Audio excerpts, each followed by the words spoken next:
I'm very pleased today to have our speakers. Today we have with us Dave Lindorf, who is... Hi, Dave.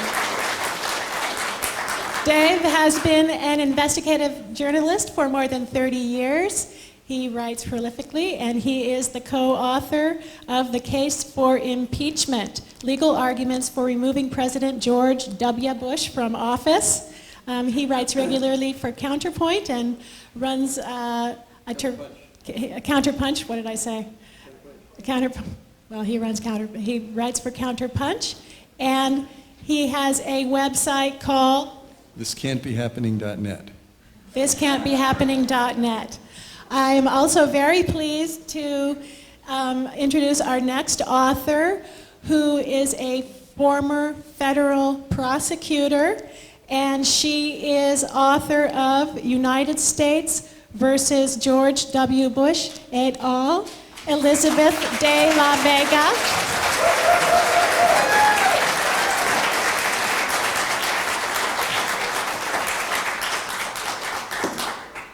And our next speaker became known to us when we checked his fabulously encyclopedic website, www.impeachbush.tv. Phil Berg has helped us so much.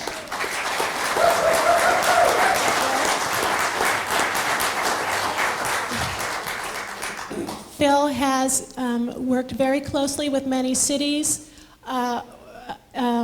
when they have drawn up their resolutions. He gave expert testimony here in Washington on March 1st in front of the Eric Omeigs Committee, and has worked very closely with our group to help us do our work. Welcome, everybody.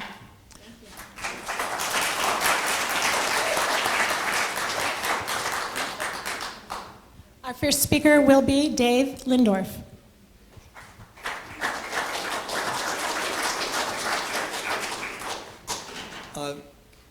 I think I'll just stay sitting. We're all, it's like a living room here. Can everybody hear me? Okay, good. You've saved me the problem of not having to really lay out the case for impeaching the president. It seems like this is a crowd that knows this president has to be impeached, this vice president has to be impeached, and why. I'll hit a couple of points, but I think you all know, and if you don't, I commend you to my book, which lays out the case pretty well and pretty in detail. Fundamentally, we have a president who has serially violated the law in serious ways, and in one case has violated the law such that a federal judge has declared his violations a felony. That's the NSA spying without warrants. And now we have the former head of the secret Foreign Intelligence Court, Lamberth, I forget his first name, Royce Lamberth, has said that it was that it's a horrific thing that was being done, which he objected to at the time. So we have a federal judge who's declared this a felony and also a First and Fourth Amendment violation, so that anyone who tells you there's no time to impeach because we have to have all these hearings and everything is missing the point. We could publish the ruling of that federal judge in Detroit and let Congress just vote on it. You wouldn't even need a hearing. And the proper vote on that would be clear. So what we have is a president who willfully violates the law, including the law that bans torture. We have a president who says that, not only says that the laws of Congress are not binding on him, that he doesn't have to enforce them or enact them, but has actually, now there was a GAO report out that audited his signing statements and found that among the sample that they audited of his 1,200 signing statements, that a third of the time he was actually instructing federal agencies to disobey the law passed by Congress. Imagine that. I mean, this is just incredible. If you believe in divided government, if you believe in the Constitution, this is revolutionary. This is an assertion of dictatorial power by the president. So we have to impeach. We have to impeach because if we don't impeach, every future president will say, this is the way we do things now. Presidents rule. Congress is a talk shop. The courts don't matter. So the question really is, why haven't we impeached him already? And what I want to talk about is the number one villain in this set piece, which is the Democratic Party, the leadership of the Democratic Party.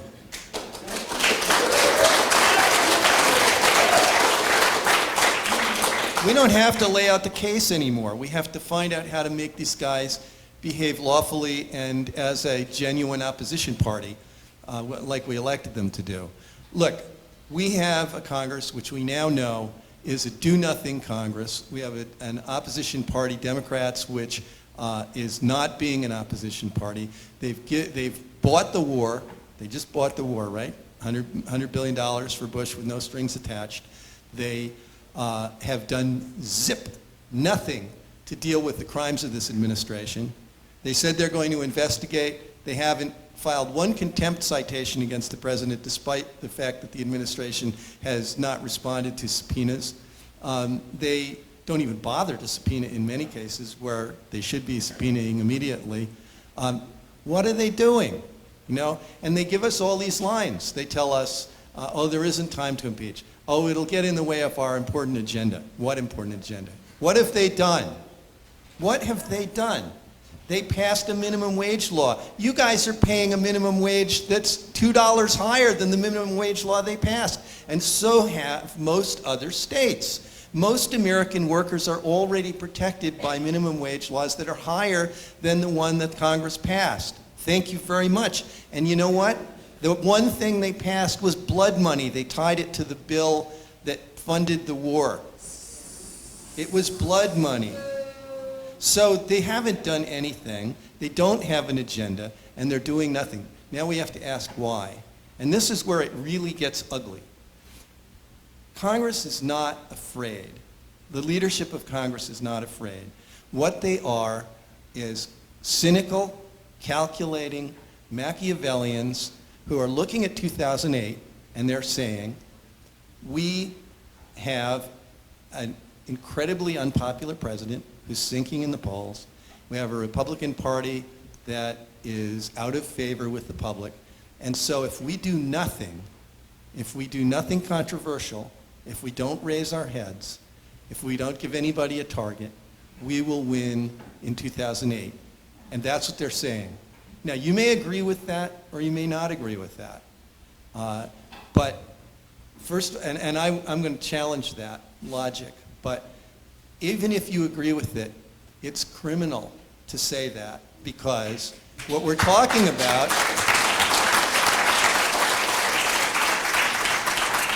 right now, we're not talking about whether what's strategically advantageous to the Democrats.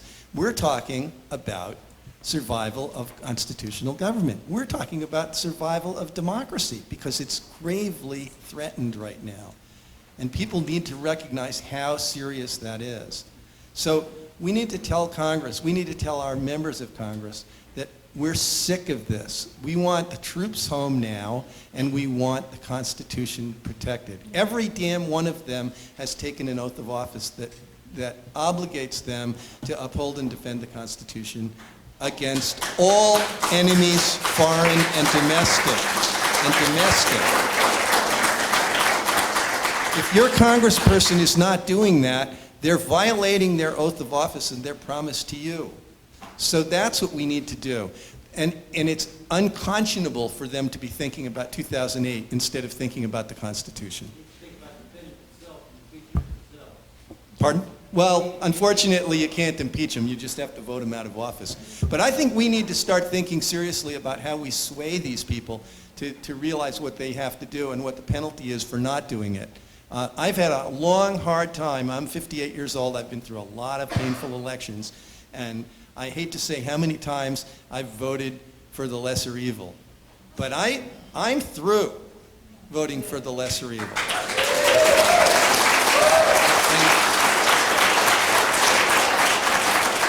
And the problem with these Democratic leaders is they know that we're not through. They have over and over and over again sold out the progressive wing of the Democratic Party because they know that we'll always in the end come home and vote for them. And look what we get.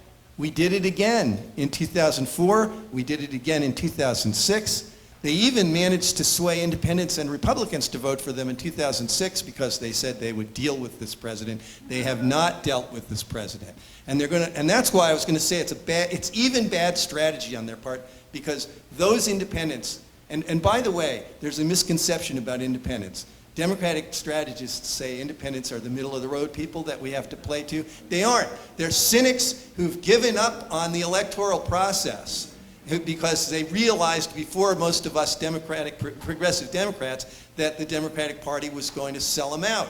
And they did come in and vote in 2006 because they're so fed up with the Bush administration that they again voted Democratic, and now they're going to be gone. So in 2008, you may see the opposite. You may see progressives staying home, maybe not Democratic progressives, but independent progressives staying home and Republicans winning.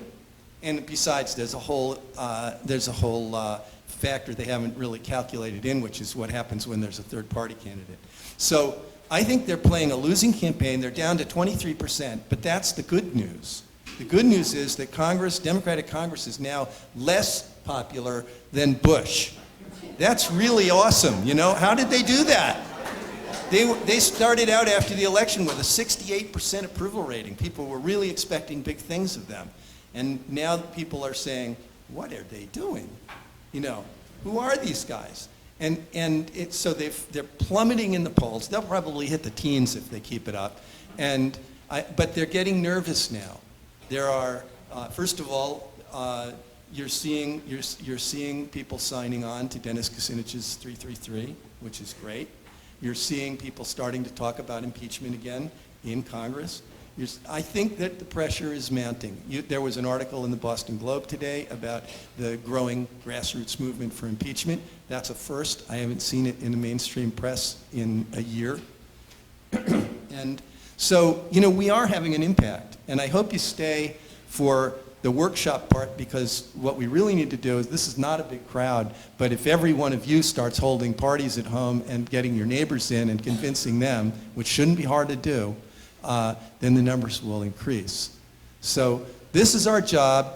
It's not so much selling the idea of impeachment. Everybody knows we've got a criminal presidency.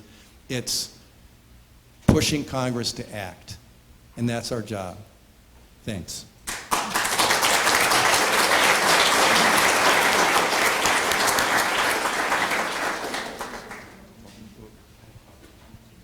Our next speaker after water service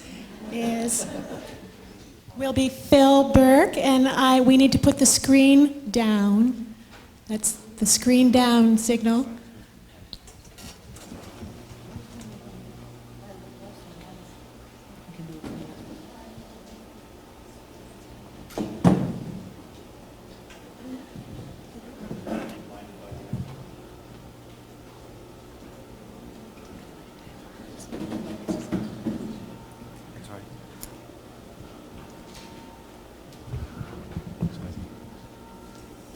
Is this mic, can you hear me okay with this one? Great. Yes, I was going to be talking about two topics. Actually, first, I should mention, as Linda did, I'm coming at this sort of from the activist standpoint, and I've been involved with different national groups working for impeachment, and been focusing a lot on supporting local city and state resolutions through the website. My impeachbush.tv website is sort of I'm meant for it to be sort of like an encyclopedia for impeachment. So there's not, I'm very selective about what I put on the website. This is the URL here.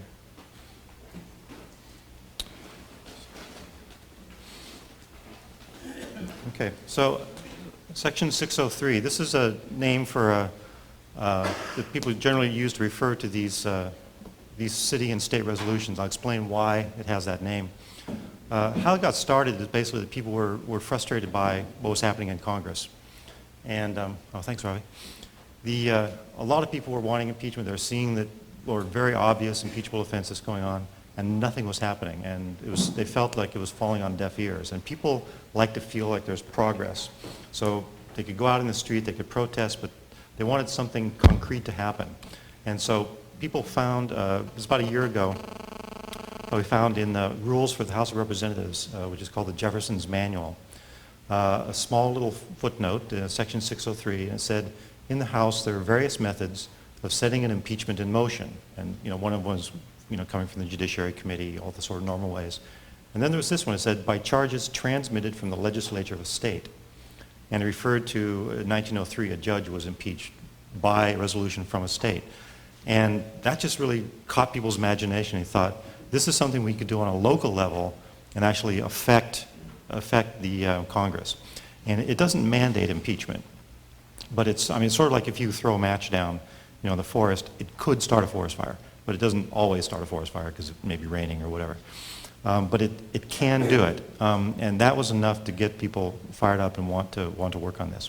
So, and it was in this particular precedent, it was a state resolution that led to the impeachment of Judge Swain, but it could just as easily have been a city petition or a petition from an Elks Club or any organization.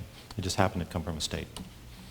So these city resolutions started popping up. A lot of them were in Vermont. Dan DeWalt has been a major leader back there in Vermont, and they've had over 40 towns in that area pass resolutions.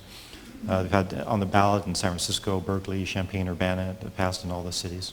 And basically, they're resolutions that lay out the crimes, and then they urge Congress to impeach.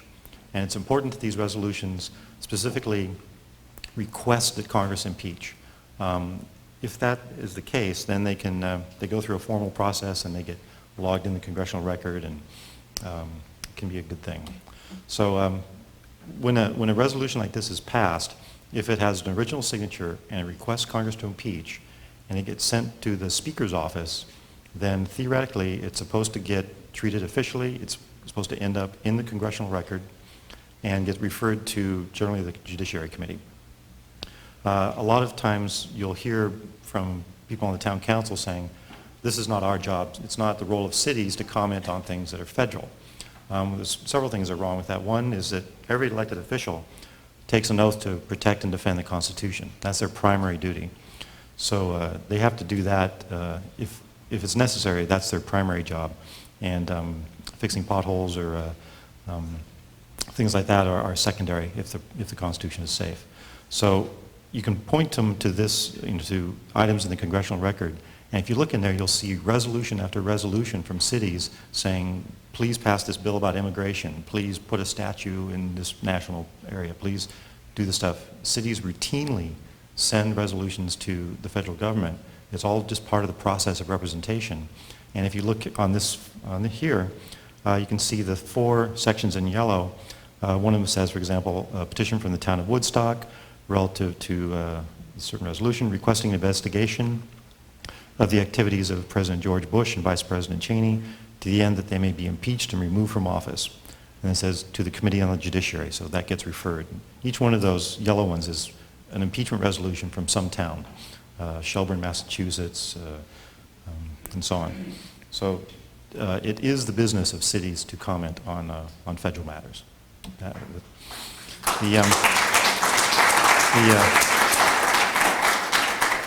So while this has been going on in the States, also on our website we have model resolutions that have been gone over by constitutional attorneys. We've vetted them with the parliamentarian's office in Congress.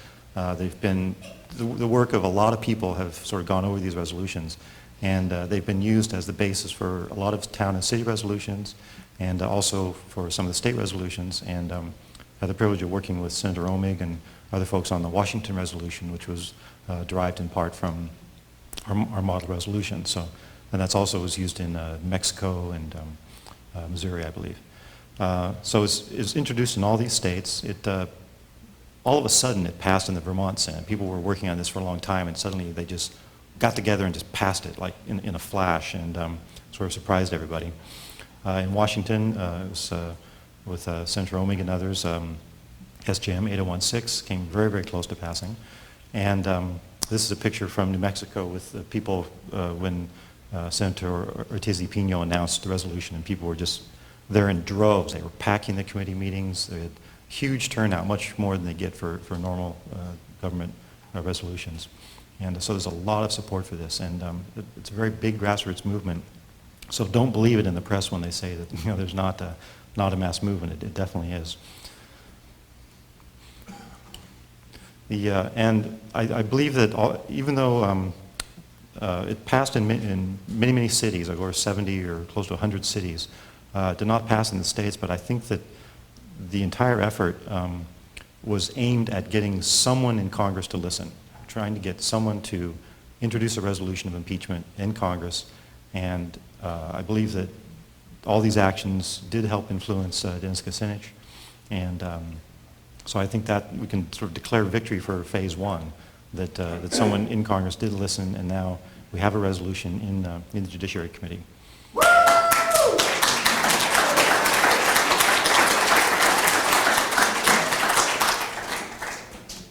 So later on in the workshop, I'm going to be giving a presentation on sort of how to frame these arguments and how to frame these talking points to make them most effective. How am I doing on time, Linda?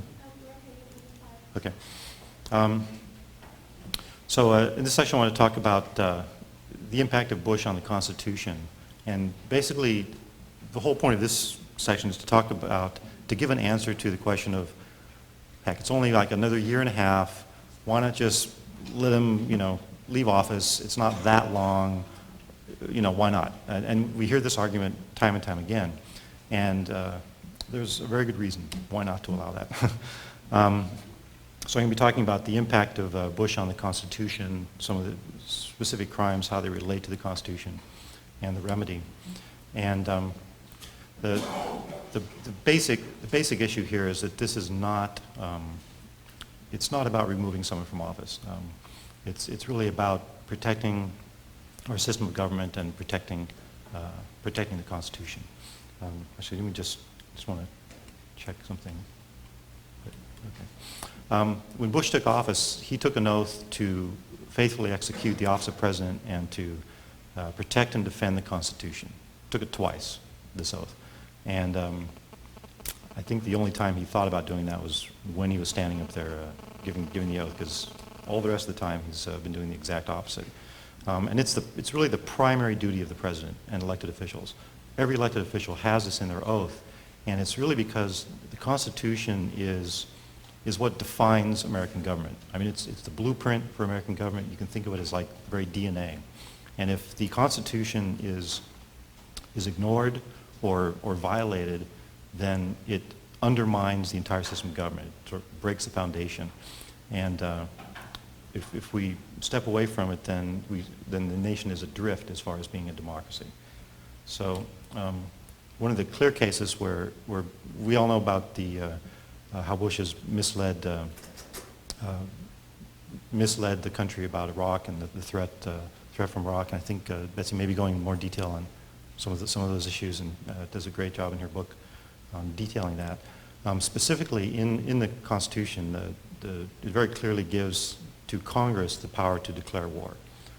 Once you're in battle, there's a military commander-in-chief, but it's Congress that decides when we go to war and how that war is funded. They have the power to do that.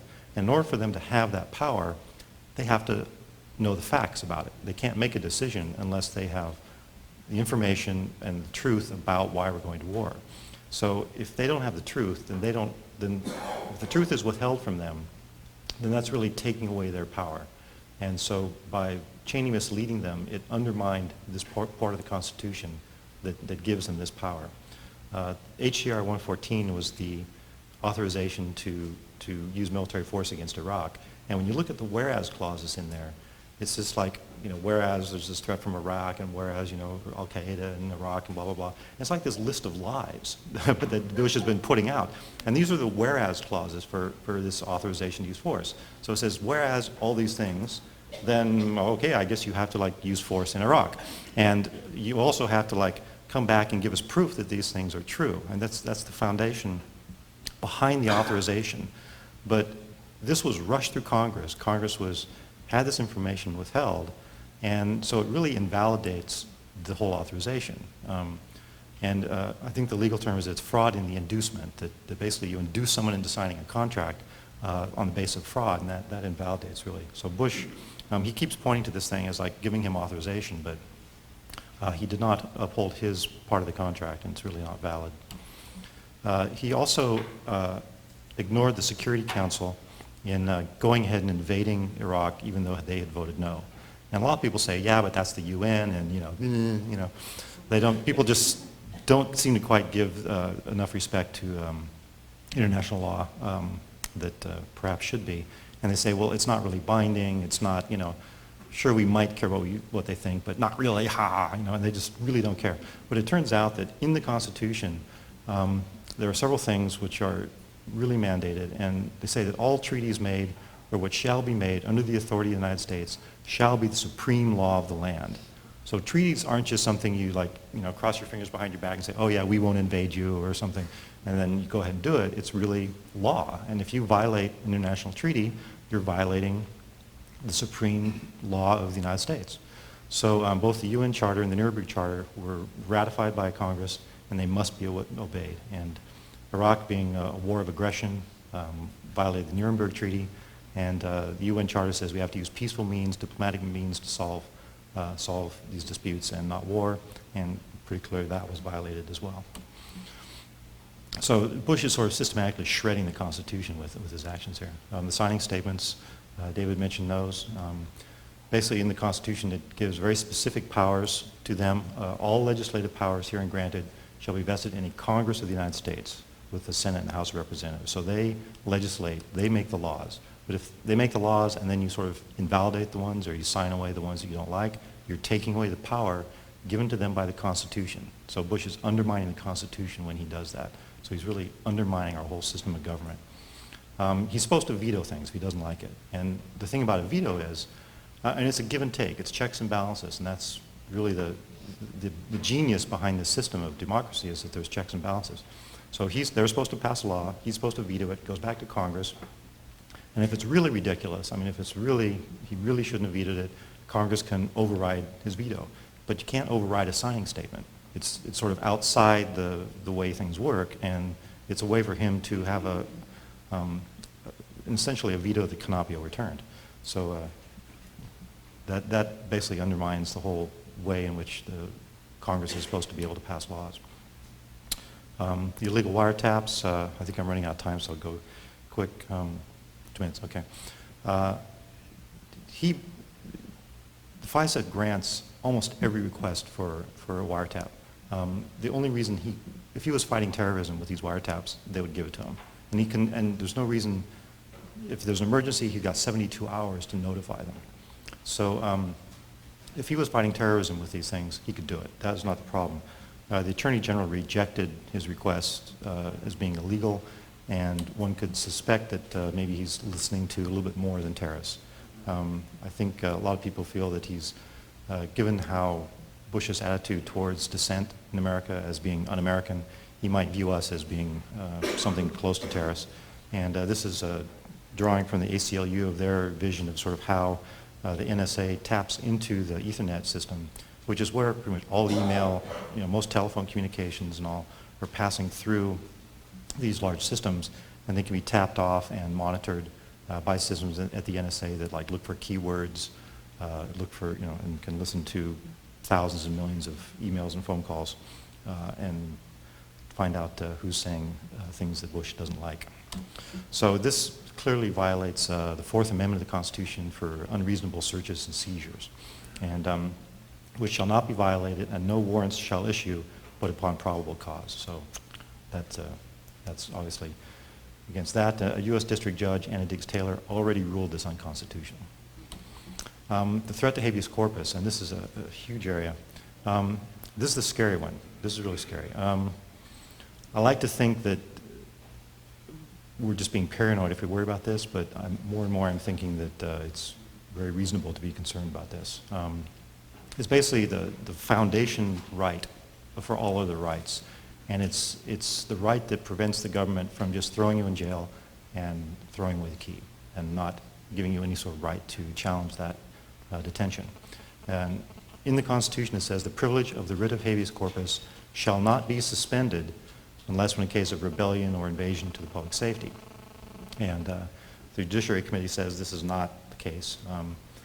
There was a very interesting exchange between Arlen Specter and Attorney General Gonzalez. And Gonzalez said, well, you know, the Constitution doesn't really grant people habeas corpus. It just says you can't suspend it. And so there's no explicit grant of habeas corpus in there. And Arlen Specter's jaw, thud, against the table, and well, says, how can you be suspended if you don't already have it? It was just such a given. As it goes back to the Magna Carta, I think, that this is a fundamental part of government.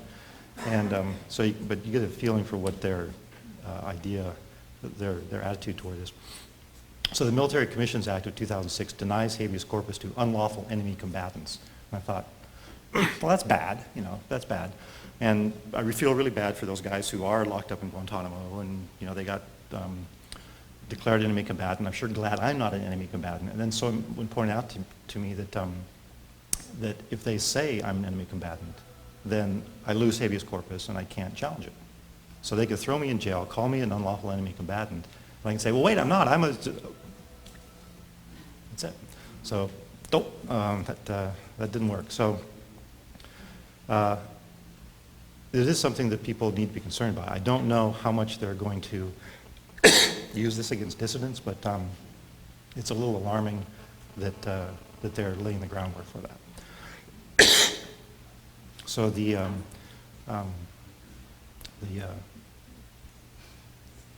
Senators Specter and Leahy are both working to restore habeas corpus through the Habeas Corpus Restoration Act of 2006.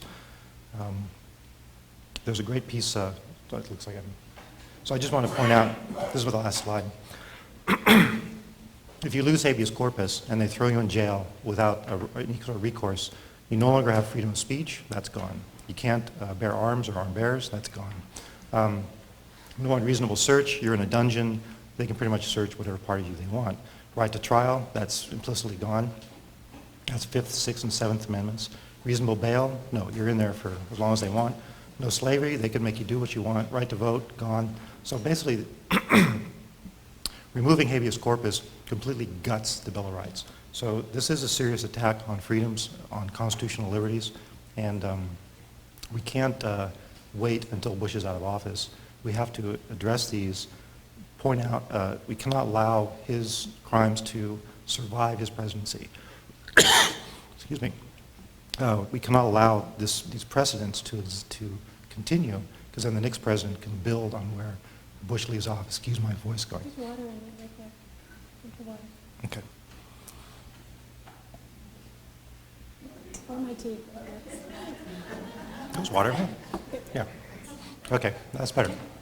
So the remedy is also in the Constitution. The Constitution is smart enough to protect itself, and that is that they may be impeached for treason, bribery, high crimes, and other misdemeanors.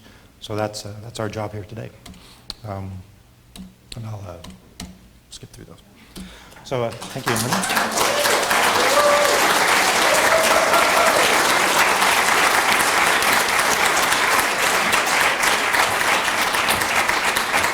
Thank you, Phil. Let's see, I think we can push a button. Are you going to stand? Our next speaker is Elizabeth de la Vega.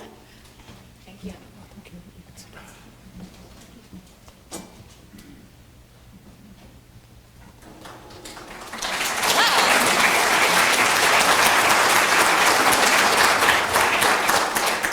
All right, that's all I'm going to say. I haven't said anything, but thank you very much.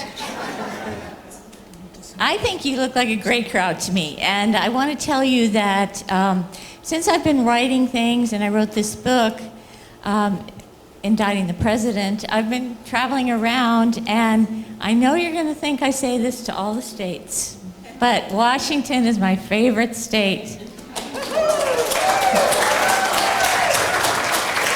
Because you guys are doing an amazing job. Linda Boyd is a force of nature. You have Eric, she really is.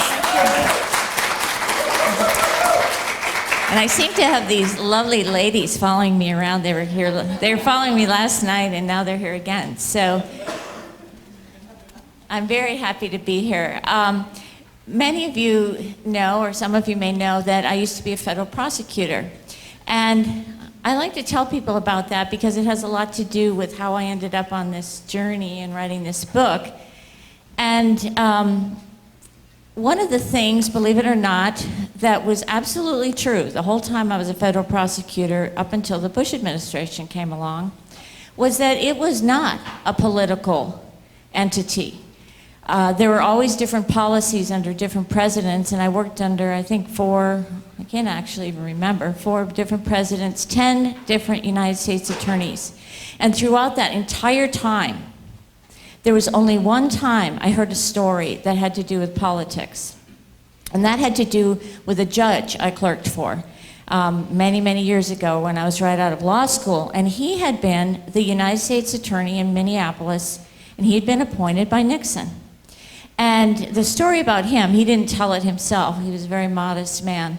But many other people told it, was that once he was appointed, he was visited by someone from Nixon's legal counsel office, and I won't say who it is or was.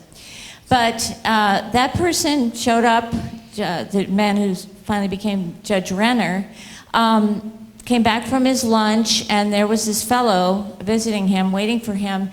He invited him into the office, and the man said, Nixon's representative, "You have to get rid of your first assistant." And Judge Renner said, "Why?" And he said, "Because he's a Democrat." Judge Renner, a very polite, unassuming man, said something along the lines of, probably more politely than this, but "Get out of my office." And that was the last he ever heard of it. He remained as the United States attorney. When Bush came into office, things started to change. And it would not be accurate for me to say I left entirely because of the Bush administration, but I can tell you that in the Northern District of California, where the U.S. attorney was one of the loyal Bushies, who was actually removed because he was incompetent, 50 of the most experienced assistant U.S. attorneys left that office since the time the Bush administration came in. That's out of 100. And they took with them about 500 years, and I'm not exaggerating, of prosecutorial experience. And it's going to take a very long time to get that office back together. And I know you, in the state of Washington, have your own situation where you had a fine U.S. attorney, and he was removed for what are obviously political reasons. So when I left the U.S. Attorney's Office, there were many things that were disturbing me about the Bush administration, but the main one had to do, of course, with the deceit that led to the war. And I won't go into a lot of detail about it, but I finally really had time to figure out how it was that people had been deceived. And I set about to analyze this case as if it were a criminal case. And it was quite an effort, quite a bizarre thing to do, actually. And my husband thought I was having some kind of close encounters of the third kind experience because I was making these piles of documents all around the house.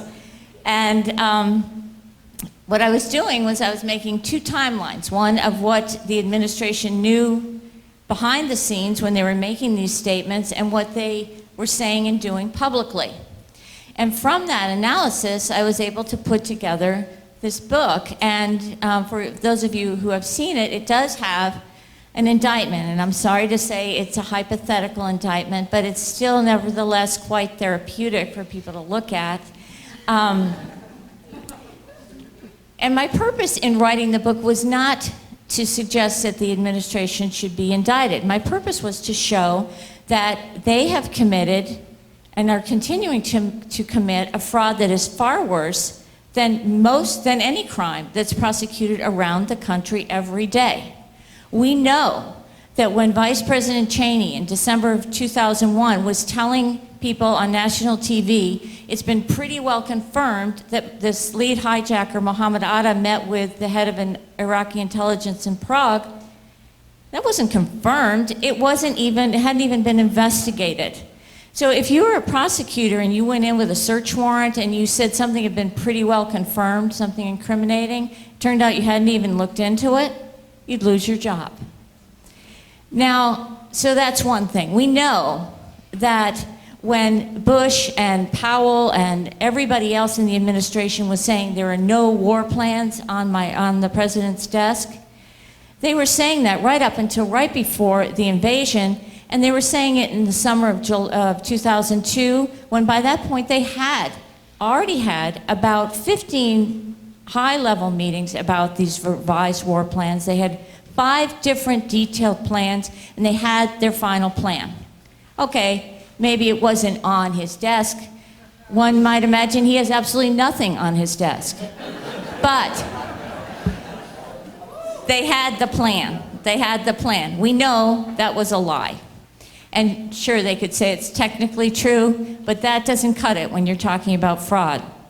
We know that when Condoleezza Rice in March of 2002 told everybody on TV, well, Cheney's only going to all the countries around Iraq because he has friends there, that was a lie.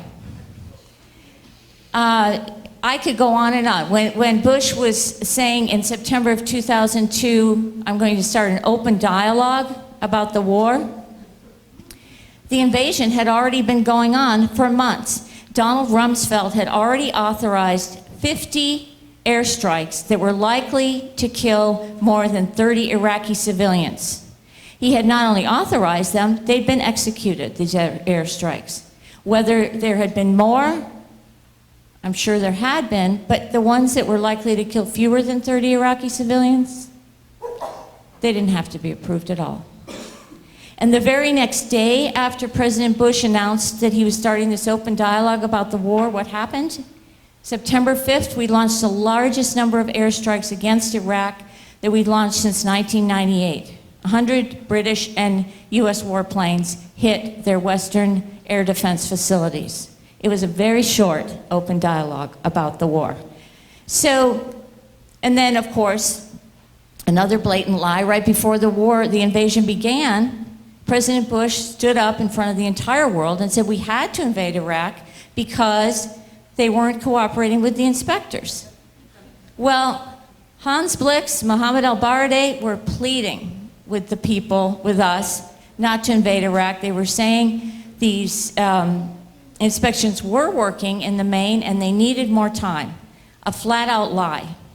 Now, in the book, I go through a whole chronology starting right after 9/11 with all the marketing for the war, the lies about the aluminum tubes, the administration telling people that these tubes were only suitable for use in a nuclear centrifuge, when at the time they had 12 different reports available to them that said these tubes are, if the question is at least controversial, half the experts from Lawrence Livermore and so forth were saying these tubes can't be used for a nuclear centrifuge. They're 3 times too long. They're half the diameter. You can't make something twice the diameter unless you melt it down, in which case there's no point in getting it. They had a coating that would have to be taken off. They were 3 times too thick. And in fact, at the time, experts were saying, one expert said, you could as much turn these tubes into something usable for a centrifuge as you could turn a Yugo into a Cadillac, if you worked at it hard enough. And they were actually saying we should just give them the tubes because they would never get anywhere with them. So we know that the entire marketing of the war, almost everything the administration told us about the war, how much it was going to cost, that information, of course, was suppressed. When the Treasury Secretary actually came out and said, no, it's going to cost billions and billions, what happened to him? The hook. General Shinseki said it's going to require hundreds of thousands of troops. He was suppressed. On and on and on. We know there was a fraud and we know that it was a crime. But we don't even have to find that this administration committed crimes. That is actually, I think, the biggest misunderstanding that we have in this whole impeachment movement. Certainly, if they have committed statutory crimes, that is grounds for impeachment. But the key question is, have they committed high crimes and misdemeanors? High crimes and misdemeanors are egregious abuses of power that go to governing the country. That's the question. If we leave the bar at whether they've only committed crimes, that's really too low. They have a higher duty, as Phil went over. They're sworn to uphold the Constitution. And so, for us to even really be worrying about whether they committed crimes, even though I did write a book saying they did, it is not really the key question. So given all this information, what are we supposed to do? And what I like to try to tell people, a couple of things, is number one, what I find is when you try to persuade people, Eric was talking about the persuadables. To me, in my whole experience as a prosecutor, what's most persuasive to people is telling them what you think. Not what they should think, but just what you think. Sincerity is incredibly disarming to people, and it's actually terrifying to people, to have people come out in a sincere way. Because if someone comes out and is yelling at you, what can you do? You turn them off. You can say, that person's a nutcase. I mean, you listen to Phil, what a nutcase, right? Just a wild man.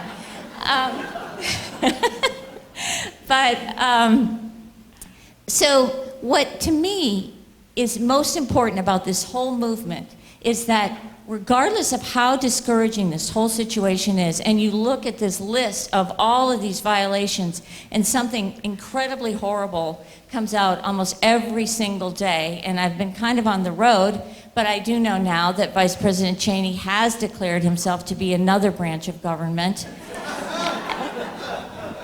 And Rahm Emanuel finally did one good thing. He came out with that graphic showing the 4 branches of government now.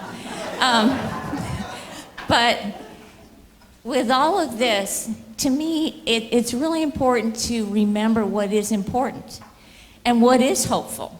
Because what is hopeful is that there are, I don't know, 120 people in here. There are people all around the country doing these resolutions. All kinds of little towns, states. There have been 11 states that have done these resolutions.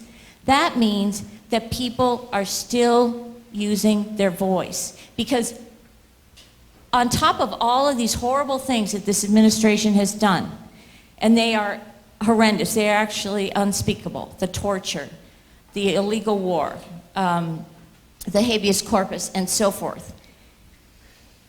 The final blow will be if they can keep people from talking. So the fact that you are all here, the fact that you go out and you protest and you do however you do it, if you sing these beautiful songs, or if you're standing in the town square with your signs, or if you're writing letters, it doesn't matter. If you're talking to your neighbors, you're still using your voice. And that is what our last hope is. Because if they intimidate everybody, and that's clearly what they want to do, and you look at example after example, Joseph Wilson, Paul O'Neill, Richard Clark, people who try to speak up are quelched. And that's what they want to do with individuals. So I'd like to close by talking about 2 women who are heroes of mine. One is Louisa May Alcott. And I was actually just in Concord. I grew up outside of Boston. And I was always a fan of hers. And most of you know, of course, that she was a writer, and she wrote Little Women and so forth. But she was also an activist, and her whole family. And the whole group in Concord were serious abolitionists and so forth. And but there's a book by a woman who's actually from Seattle. Her name is Kit Bakke, called Miss Alcott's Emails. And it's a book where she's communicating with Louisa May Alcott by emails. And in it, she has some of the actual letters that Louisa May Alcott wrote. And believe it or not, despite the fact that Louisa May Alcott was such an activist, she was still getting grief from other activists. Does that sound familiar to anybody in the peace movement here? But so she got a letter from someone who said, okay, well, you're working against slavery, but what are you doing for women's suffrage? And this was in 1880. And so if you think about the long term, sometimes we have to look at things in the long term, and we clearly don't have 40 years to get rid of this president and the vice president, but the suffrage movement went on for years and years and years. But in any case, the letter was to the effect, well, you're not doing enough for this. And Louisa May Alcott wrote back, and she kind of defended herself, and what she said was, in the end, that the most important thing she could do was to put her name on that cause, to stand up and say, this is what I believe. It is wrong for women not to have the vote. And the way she worded it, she's a lot better at it than I am, but what she said was, if I can do no more, let my name stand among those who are willing to bear ridicule and reproach for the truth's sake, and so earn some right to rejoice when victory is won. That's Louisa May Alcott.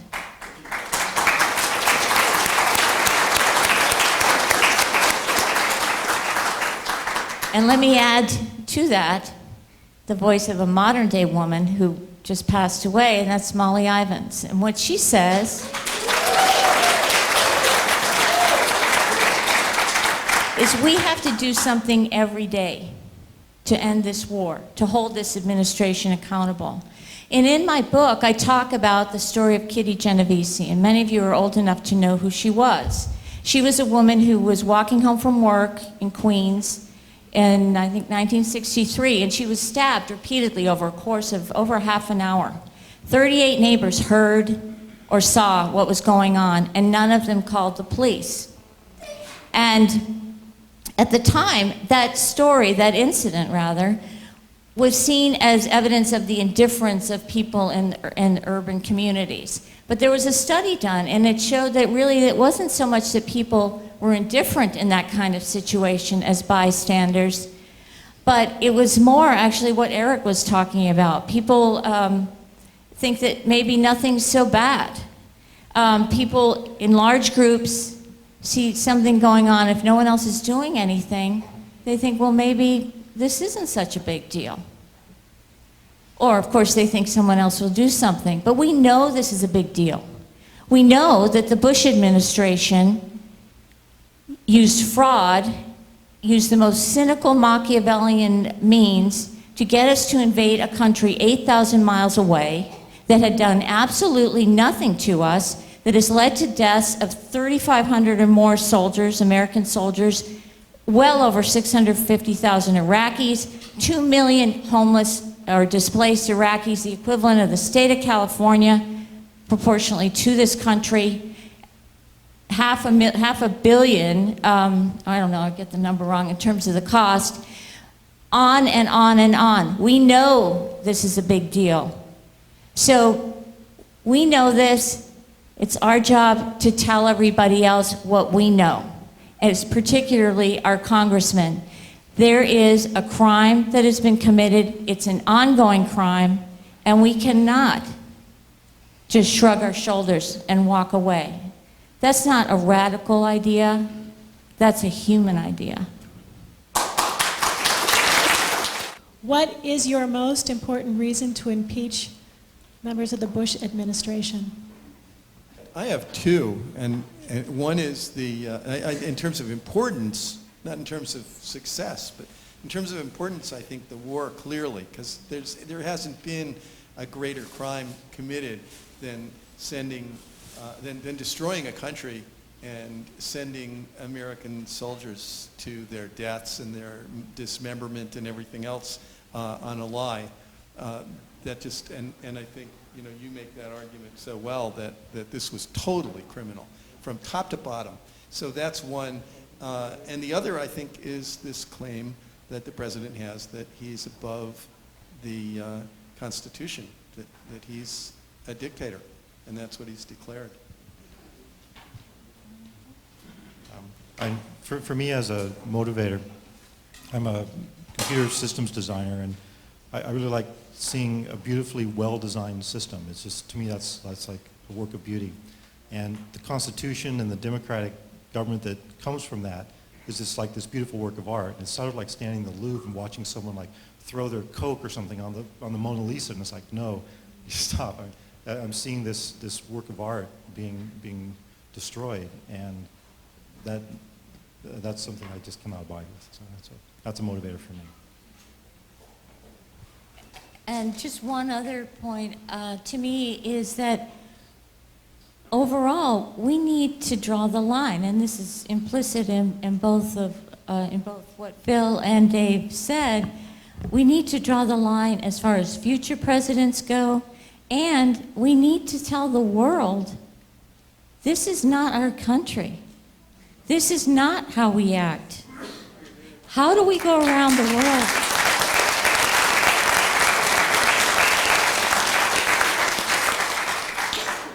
How do we go around the world saying we're spreading democracy when we don't even have one anymore? So that's, for me, the bottom line.